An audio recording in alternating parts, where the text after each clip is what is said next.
అందరికీ నమస్కారం. అందరూ ఎలా ఉన్నారండి? నేనైతే బాగున్నాను. మీరు కూడా బాగుండాలని ఆశిస్తూ ఉన్నాను. మే నెలలో బ్యాంకులకు దాదాపుగా 13 రోజుల పాటు సెలవులు ఉండే అవకాశం ఉంది. మే నెలలో బ్యాంకులు ఏకంగా 13 రోజులు మూతపడనున్నాయి. ఈ మేరకు బ్యాంకులకు సంబంధించిన సెలవుల జాబితాను ఆర్బీఐ విడుదల చేసింది.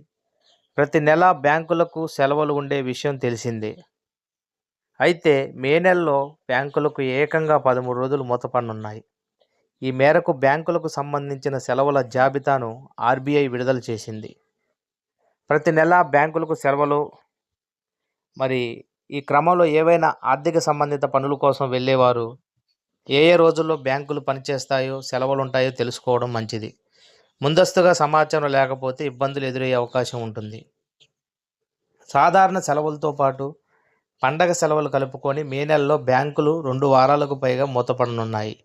అయితే బ్యాంకులు మూసి ఉన్న మొబైల్, ఇంటర్నెట్ బ్యాంకింగ్ సేవలు, యూపీఐ సేవలు నిరంతరాయంగా పనిచేయనున్నాయి. వాటి సహాయంతో డబ్బులు ట్రాన్స్ఫర్ చేసుకునేందుకు అవకాశం ఉంది. క్యాష్ని విత్డ్రా చేసుకునేందుకు ఏటీఎంలు అందుబాటులో ఉన్నాయి. పలు బ్యాంకులు సైతం క్యాష్ డిపాజిట్ మిషన్స్ సైతం అందుబాటులో ఉంచాయి. వీటితో అకౌంట్లో డబ్బులు వేసుకునే సౌలభ్యం ఉంది. కొన్ని సేవల కోసం బ్యాంకులకు వెళ్ళే అవసరం ఉంటుంది. అలాంటి సెలవుల గురించి సమాచారం ఉంటే ముందస్తుగానే పనులు చేసుకునే వీలుంది. మే నెలలో సెలవుల వివరాలు ఇవే.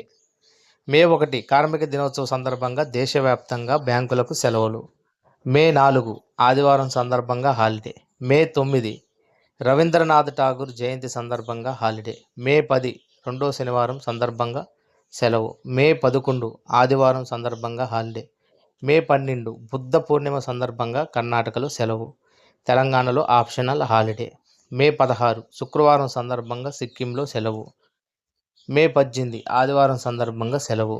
మే 24 నాలుగో శనివారం సందర్భంగా సెలవు. మే 25 ఆదివారం కావడంతో హాలిడే. మే 26 కాజీ నజ్రుల్ ఇస్లాం పుట్టినరోజు సందర్భంగా సిక్కింలో హాలిడే.